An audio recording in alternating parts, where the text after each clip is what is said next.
Eu sempre me identifiquei muito em gostar de ouvir rádio quando criança, né?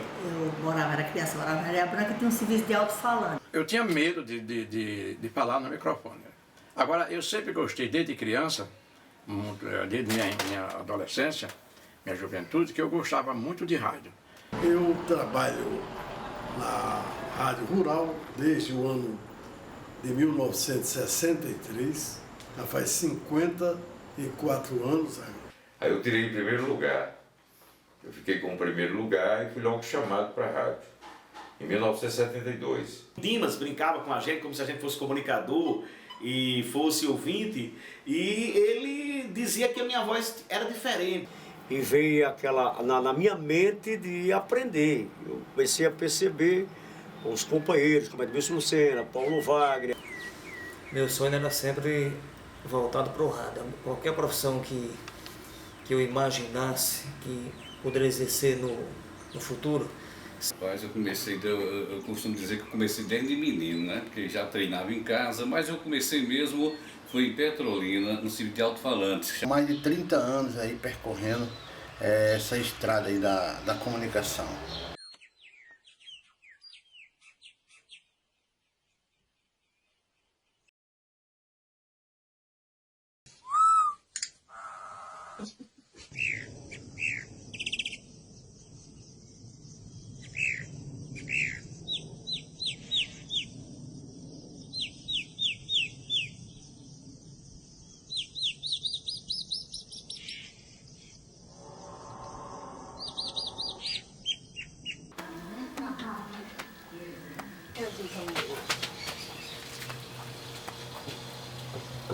Como era o rádio na época que eu comecei,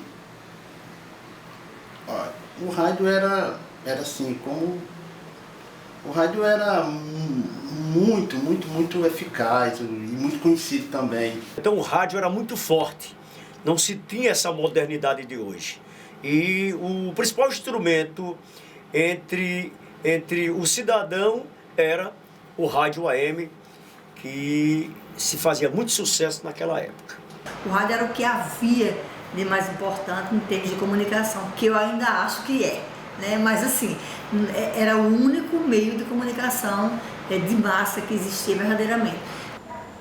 Tenho assim uma vaga lembrança, mas o rádio era o veículo preferido pelo povo. Rádio, na época, era um rádio bacana, hein? Todas as emissoras tinham programas de disque jogo bacanas, jornalismo, reportagem. Eu considerava como fosse assim o melhor rádio do interior do Nordeste. As pessoas davam muito valor, os radialistas, respeitavam, era como se fosse assim uma autoridade. O jornalismo mudou um pouco, porque ele era muito pesado, muito formal. Você tinha que falar com uma voz postada, né, para ler a notícia e tal.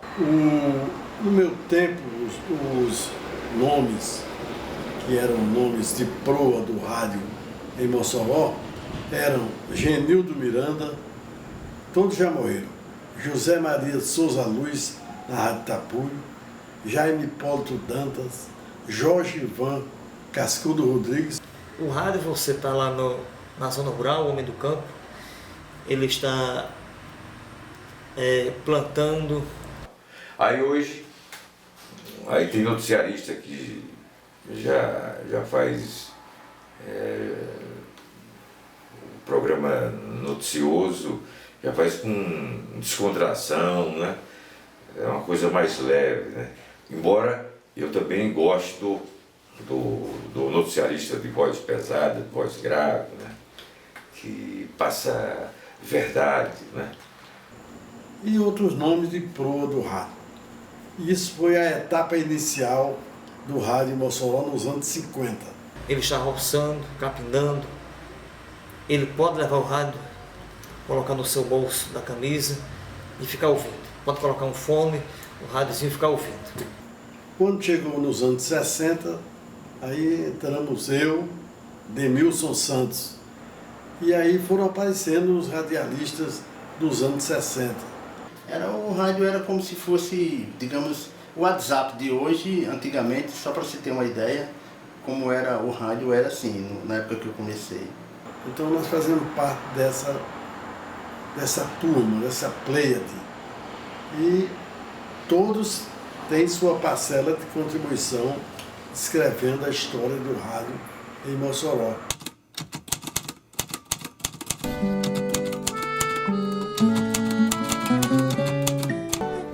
Se um fato triste acontece, por acaso, um acidente, a sua voz entristece, eu noto que você sente.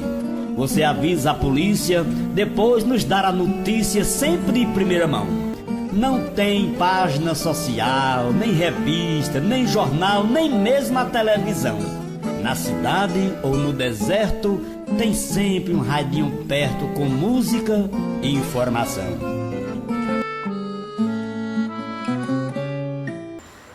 Ora, na época, a notícia era muito difícil de você realmente ter aquela informação na hora. Por exemplo, os jornais. Dia de segunda-feira não tinha nenhum tipo de jornal. Na época de carnaval, a rádio tinha o carnaval de clube, tinha o desfile, 3 dias de desfile, e a rádio instalava 4 linhas. Instalava uma na CDP, uma na ABB, uma no Acel e a outra no Panelão. O Panelão era um clube do bairro, do povão, que era super lotado. Antigamente, quando eu comecei a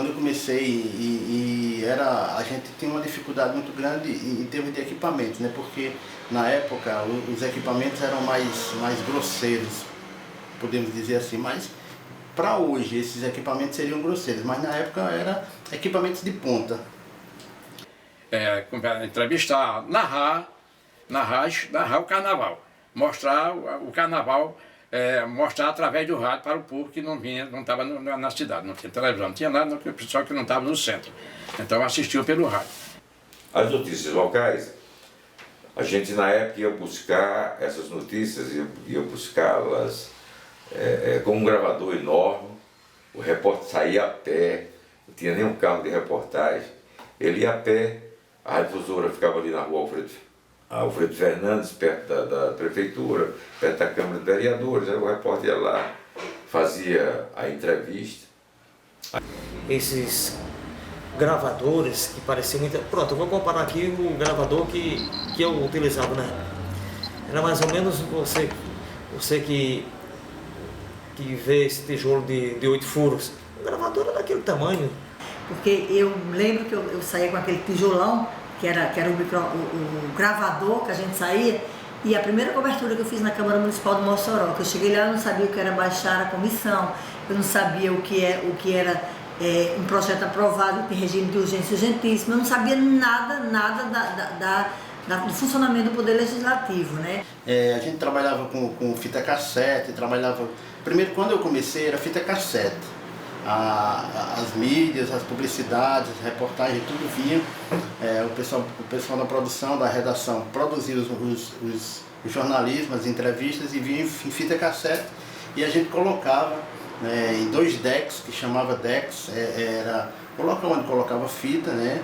E ali a gente, no início, quando eu comecei, era assim, o locutor apresentava o jornal, enfim, e pedia a reportagem e a gente saltava. Ainda tinha maior. Quer dizer, você tinha que ficar com o gravador segurando assim, não era nem só com a mão, porque era pesado mesmo. Mas era mais assim, para você se adequar, ele era muito fácil. Porque antigamente, por exemplo, na radiodifusora, quando eu comecei, a gente tinha um rádio chamado de rádio escuta. E naquela época, a gente buscava a prisão por embriaguez e desordem, por exemplo. Já que a escassez, graças a Deus, era um período em que Mossoró era dotada de uma tranquilidade muito grande. Aí gravava o noticiário, por exemplo, o Globo no Ar, das 9 horas, aí você ia ouvir aquilo, passava para o papel para ler de 10 horas aqui. Então, se você fosse ler uma matéria na segunda-feira, o apresentador, ele teria que ler a matéria do domingo do jornal, e muitas vezes o jornal também, que na segunda era para sair, na terça-feira o jornal também não saía. Você tinha que gravar num gravador de rolo, um gravador enorme, né? Aí você gravava, depois ia escutar e passar para o papel para ler. Por exemplo, se você gravasse 9 horas, aí você passava para o papel, aí tinha o similar do Globo no Ar, que na difusora era correspondente difusora. Aí a gente lia o noticiário das 10 horas, depois de pegar da Rádio Globo, e fazia a inserção de algumas notícias locais. A rádio saía do ar, porque a enchente, ela ficava, como transmissora, que hoje é os estúdios da Rádio Difusora, ela ficava no meio da parede, praticamente. Você entendeu? Passava meses, mais meses, para acontecer um crime de homicídio, um assalto de repercussão. Então existia aquela certa tranquilidade. Então a gente saía com a unidade móvel, colhendo as informações de posto a posto e passava através dos flashes as prisões que ocorriam nas 12 horas que antecediam o dia seguinte na capital do Oeste Potiguar. Então o formato era esse. Quando começava, a enchente, o rio está enchendo, o rio está enchendo, o rio está enchendo, o rio está aumentando as águas. Então começava o quê? A rádio saía do ar, era colocado como se diz, uns cavaletes, que chamavam, uns troncos, uma madeira alta, como fosse umas escadas, e trepar e colocar um tabuado em cima e colocar esse transmissor em cima, como era um transmissor de 1 kW, não era tão pesado. Se houvesse um assassinato, se houvesse uma briga na época, eu me lembro que briga era notícia. E ele era desligado totalmente e ficar trepado até essas águas baixarem. E a rádio ficava fora do ar. E a gente tomando banho na frente do transmissor, pulando de cima das carrocerias de caminhão. Depois apareceu o Telex. Aí foi uma coisa muito interessante, um avanço, o Telex, porque havia algumas agências de notícia que mandavam boletins de hora em hora. Existia 3 emissoras de rádio e era uma briga muito grande. Cada um saía para o seu canto buscando a informação do plantão policial, onde, eu repito, 70%, 80%, 90% das informações que nós repassávamos para os nossos ouvintes era relacionada a prisões de pessoas por embriaguez e desordem.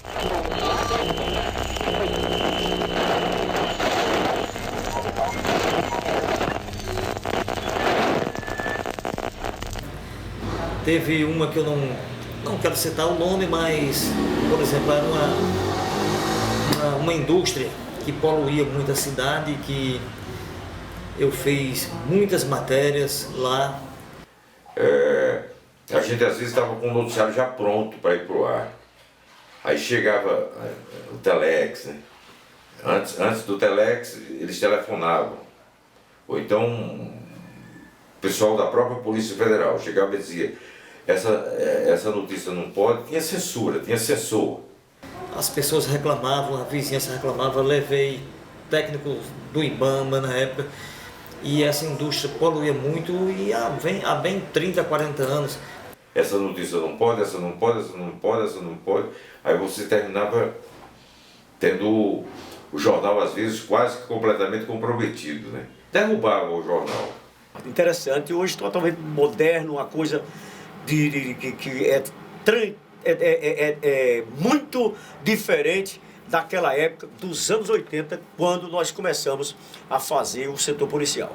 Ele teve que modificar. A nível de hoje teria sido eu não digo nenhum gasto, um investimento que o proprietário fez, no mínimo de R$300 mil para poder modificar e dar uma condição de vida à vizinhança ali devido à poluição, e contribuiu com certeza. Porque a gente ainda estava no período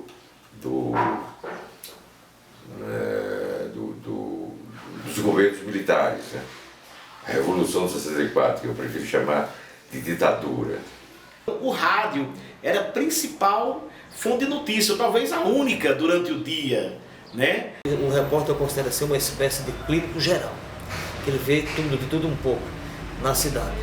Quando ele vai apresentar um programa, eu até acho que todo apresentador deveria primeiro ser repórter de rua, uma espécie de clínico geral, para que ele possa saber tudo. É que realmente, na época, as pessoas ficavam no pé do rádio para saber o que tinha acontecido no dia anterior ou o que estava acontecendo na cidade naquele momento.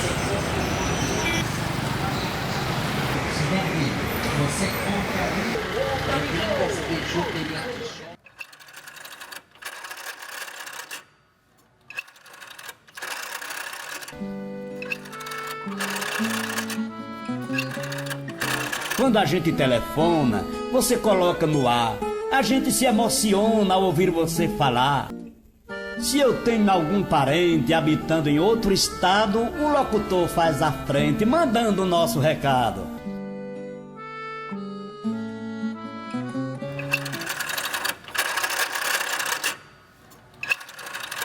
Mas, quando eu fui para a Rádio Itapuí, como transmissor da Rádio Itapuí de 5 kW, muito bom, um transmissor, parece que não me falta a memória, CNC, parece que é isso, um transmissor fantástico, de 5 kW, que ia buscar o ouvinte. Eu tinha ouvinte em Recife. A Rádio Rural, na época, por exemplo, tinha caixas e mais caixas de pedidos dos ouvintes, pedindo música nos programas, coisa que não se vê mais nos dias atuais.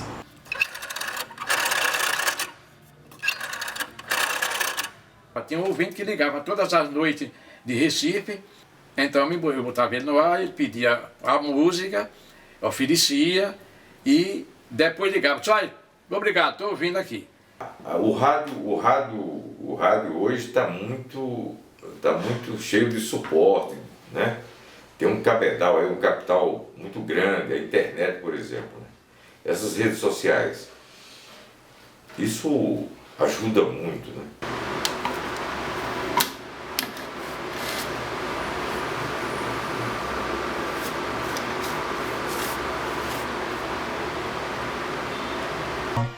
Escuta, meu amigo, não toque este disco que me traz uma cena, uma angústia infinita. Muita gente às vezes perguntava a mim como é que pode, assim, o ouvinte ligava, pedia a música e logo em seguida a música saía. Aí às vezes as pessoas me perguntavam como é que você faz isso, como é que é feita essa questão. E de cara, quando eu entrei a primeira vez na difusora, diga com quem eu deparei. E a gente não, a gente era aquela figura desconhecida, né? Senhor Givanildo Silva. Eu era ouvinte dele em casa, no jornal, e tem aquele vozeirão, né? Um vozeirão e tal. A gente, pelo vozeirão, pensa que o cara é de idade. Mas cheguei e vi aquele cara comprido, magro. As redes sociais, elas têm muita coisa boa, tem muita coisa ruim. Tem joio demais, né? Mas tem um bom trigo, né? Tem um bom trigo. Bom, na época, os cantores, os cantores que faziam mais sucesso, só um exemplo aqui, por exemplo, Roberto Carlos, Sidney Magal enfim, os cantores que faziam mais sucesso, a gente colocava assim, os discos que a gente tocava era LP. Não é hoje como MP3, na época eram os LPs, né, aqueles discos de vinil que tá voltando aí, mas era disco de vinil e a gente pegava os discos que faziam mais sucesso e colocava aqui próximo. Quando o ouvinte pedia, era só pegar os discos que geralmente quando o ouvinte começa a pedir uma música, ele pede a música repetida às vezes em vários programas e vários dias. Então, na época também a gente usava esse macete, pegava os discos e colocava. Não toque este disco, que ele me atormenta. Ouvindo este disco, eu fico a recordar. Inclusive, na época, quando se tinha nas ruas pessoas chegadas a fofoca ou algo parecido, as pessoas atribuíam aos nomes das emissoras, fulano é difusora, fulano é libertadora, já que nos anos 90, pelo menos no começo, as duas rádios era quem brigava, quem havia essa briga principal. O radialista que precisava um ouvinte criar a imagem dele.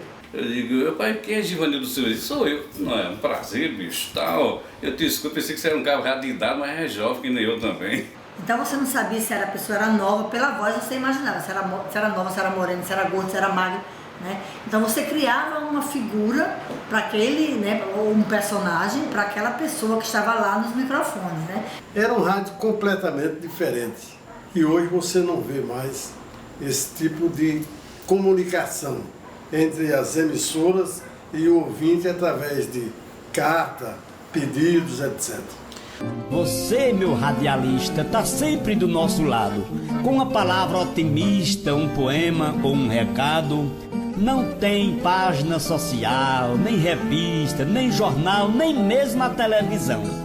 Você tem bom coração, tem o dom, a vocação, mesmo sem ser jornalista. Aonde quer que esteja, Deus ilumine e proteja o nosso radialista.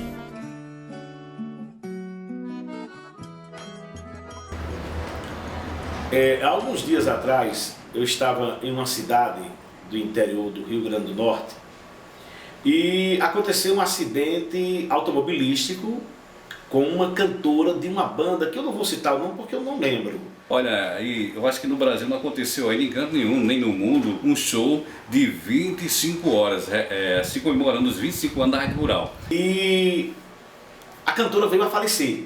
E eu estava na cidade, que tem uma rádio, e eu percebi, e com muita tristeza que eu percebi...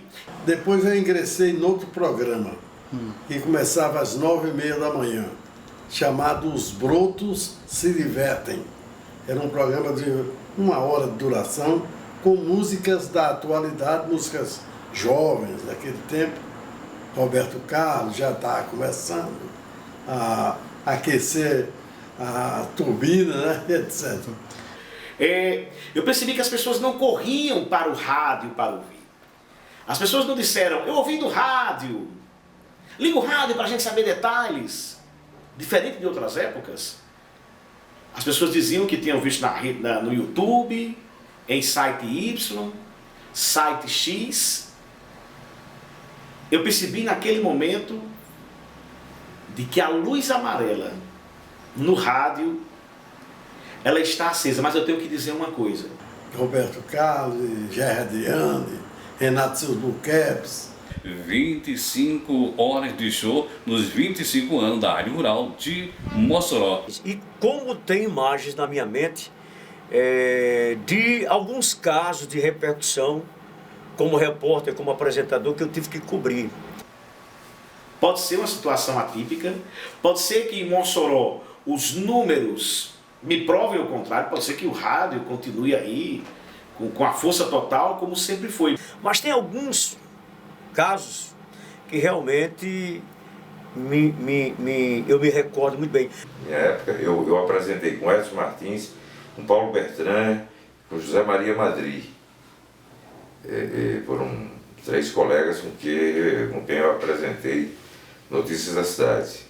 Era um noticiário de grande audiência, Vocês imaginem aí, a menina graduada e mulher assumindo o departamento de jornalismo exclusivamente masculino. Não tinha ninguém, nenhuma colega para dizer, vamos me ajudar aqui, de que forma a gente enfrenta tudo isso, né? Eu tinha informações de que em determinada rua, todos os rádios estavam ligados no horário na difusora do Notícias da Cidade. Eu vinha da faculdade, eu vinha com o diploma na mão, e a gente sabe que a teoria e a prática, é preciso a gente respeitar algumas particularidades da prática. A gente não pode ignorar a experiência do dia a dia.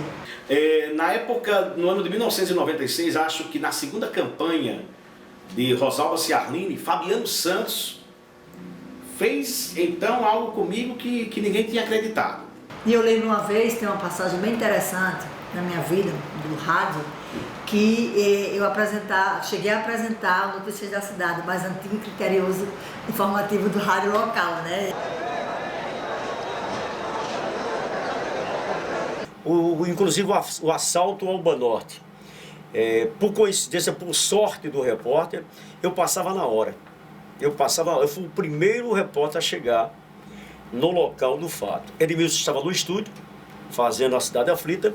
Né? Eu vim com uma formação acadêmica, mas eu vinha precisando do dia a dia que eu não tinha, que era como é que eu ia enfrentar, né? Como é que eu ia pôr em prática tudo que eu aprendi na universidade.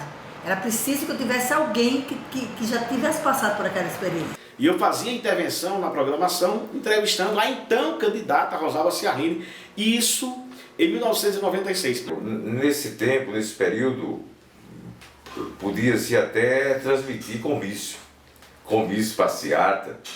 Tinha umas vigílias que a Luiz João fazia aqui em Mossoró, começava das 6, deve dar na segunda-feira de manhã, de madrugada. E o povão na rua, e a gente transmitindo. E tem uma pessoa que hoje, este ainda está no rádio, com muito orgulho. Essa pessoa foi o que mais me emocionou, esse rapaz. E quando eu passei, me deparei com aquele alvoroço todo, o assalto de Falcone. Ali foi um caso que marcou na minha vida como repórter policial e que terminou de forma triste, né? Aqui não vai entrar nada, vai entrar o IPEP. A gente não era parcialmente, mais ou menos tendencioso, não. Era 100% tendencioso.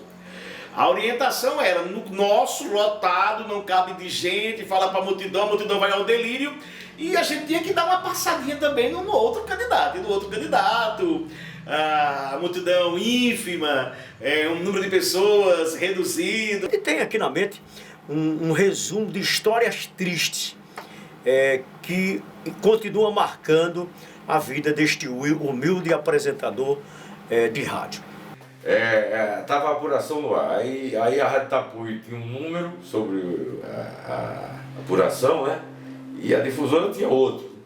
Aí a gente ficava até conversando e achando aquilo engraçado, né? Porque no final, alguém vai errar, né? Vai errar. Eu nunca vi nada igual depois, né? Aí quando chegou perto da festa do Luzia, tinha reuniões, né? Aí o Padre Américo reunido eu, o seu Mané e a turma que ia dar a mais bela voz disse: Tony Filho, você vai animar o show da mais bela voz juntamente com o seu Mané. Solta a voz e mostre o seu potencial. Se está correto não poder mais, eu acredito que sim. Aí tem a questão da estrutura financeira, quem tivesse seus veículos de comunicação poderiam se beneficiar, e o correto é que a gente, claro, tem uma campanha a mais igualitária possível. Eu digo, logo eu, Padre Américo, eu sou um cara tímido, eu nunca subi num palco. Aí ele disse, não, mas dá certo, dá beleza, né? Você vai fazer com o seu Mané que tem experiência. Eu digo, então tá, eu combinei, tá certo. Alice Pereira, o nome dele é Haroldo Jaco. Eu disse, tudo bem. Mas eu não sabia como é que era ele. Achei que era um rapaz normal, qualquer tal. Os dois vozeirões, né? E o rádio tinha muito de conteúdo, mas muito mais de voz, né? De postagem de voz. E eles entraram no ar e um dia Givanildo chegou e disse, eu vou lhe botar para ser apresentadora com a gente. Fã de rádio, louco pelo rádio, uma coisa séria. Eu digo, eu não tenho voz para isso. Não, vamos tentar, porque a mulher, o futuro da comunicação está muito na mulher. A mulher vai assumir tanto o rádio, quando a televisão chegar ao Rio Grande do Norte, eu tenho certeza que a mulher vai ter esse espaço, né? Aí quando eu ia entrar no palco à noite, lotado de gente de seu Mané, assim, eu estou na frente e eu vou atrás, só abre e depois me chama. Aí eu pego a embala e vamos embora. O rádio basicamente não mudou muito. Não mudou muito. O rádio é aquela coisa, né? Você tem que ser ativo. E ele vinha, vamos dizer, com a deficiência dele, com todo respeito, se arrastando na sala, com um sabugo de milho na mão, e quando me viu foi dizendo assim, estamos apresentando o programa Romântico do Povo. Aqui quem fala é o Coronel Pereira. Eu me emocionei, quase choro de alegria. A transformação, ela sempre veio, eu acredito, para melhor, porque o rádio AM, principalmente, com o advento da TV, quando chegou a televisão, se comentava na época que era o fim do rádio. O rádio sobreviveu. Eu costumava ouvir Edmundo Torres fazia programa nas manhãs da Rádio Tapuio. Eu costumava ouvir Givanildo Silva, mais antigo, criterioso, jornal, ao meio-dia na Rádio Difusora. Nazareno Martins, De Olho na Cidade, Rádio Baile. Edmilson Lucena, Cidade Aflita. Otoniel Maia, Patrulha da Cidade, da Rádio Tapuio. Seu Mané, Rádio Rural. Martins Coelho, Rádio Rural. Eu acredito que a comunicação ela se faz principalmente pela alegria, pela energia, pela positividade. Então o que ele disse para mim? Depois de alguma conversa, ele disse, meu sonho era trabalhar em rádio. Se eu pudesse, eu trabalhava em rádio. Eu respondi para ele, quem sabe, Haroldo, se você não pode se tornar um grande locutor. Ele disse, aí essa pegou pesado em mim.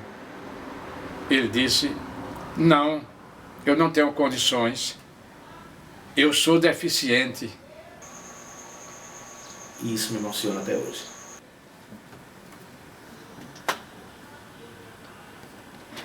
Desculpa, gente, que eu me emociono. Eu respondi para ele, baixado, fiquei de cócora na frente dele e disse, Haroldo, você é deficiente das pernas, mas não da voz. A televisão, o rádio você só escuta. A televisão você você não vai levar uma TV para o meio do mato, para a roça, não é isso?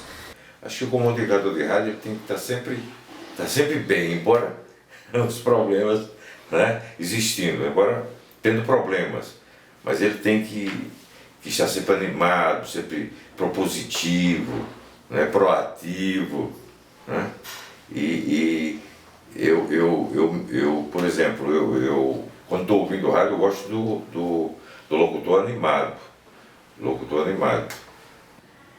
E resumindo, hoje é um grande comunicador, uma pessoa do meu coração, quero muito bem a ele e sei também que ele quer muito bem a mim. Mossoró tem programas excelentes, acho Mossoró, com todo respeito às cidades vizinhas, até mesmo as capitais próximas da gente, Natal e Fortaleza, acho Mossoró muito bem servido de comunicadores.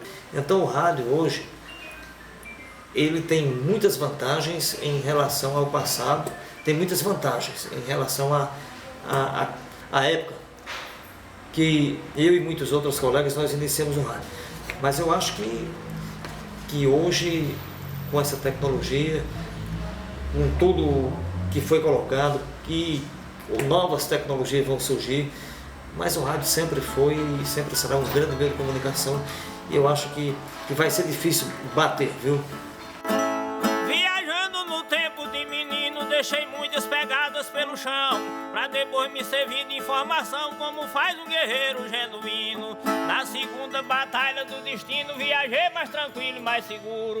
Quando eu ia pra frente estava escuro, mas na volta já tinha clareado. Quem retorna na trilha do passado não se perde no rumo do futuro.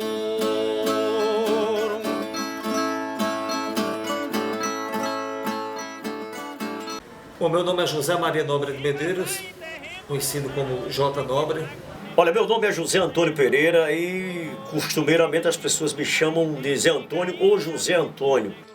Meu nome é Haroldo Jacob, eu sou comunicador desde 1992, sou radialista porque sempre foi o meu sonho. Meu nome é Givanildo Gregório da Silva, meu nome que está na identidade, mas eu fiquei conhecido como Givanildo Silva. Eu sou Antônio Pereira de Melo, Coronel Pereiro, inspirado no Coronel Ludogero. Meu nome é Maria Aglaide Abreu, Aglaide Abreu é o nome de batismo, né? Emery Jussier Costa. Me chamam de Emery Costa, simplesmente. Antônio Cosme Filho, nome verdadeiro, nome de rádio Tony Filho. Meu nome é Jorge Witt de Mendonça, sou radialista e gosto da minha profissão.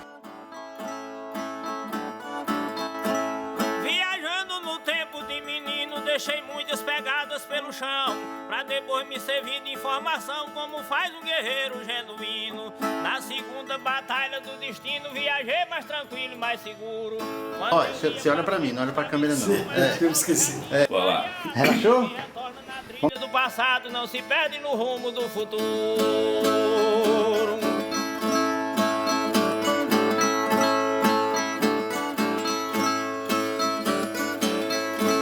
Quem passar em terreno montanhoso tem de estar concentrado 100%. Que ninguém neste mundo está isento de cair em abismo pedregoso.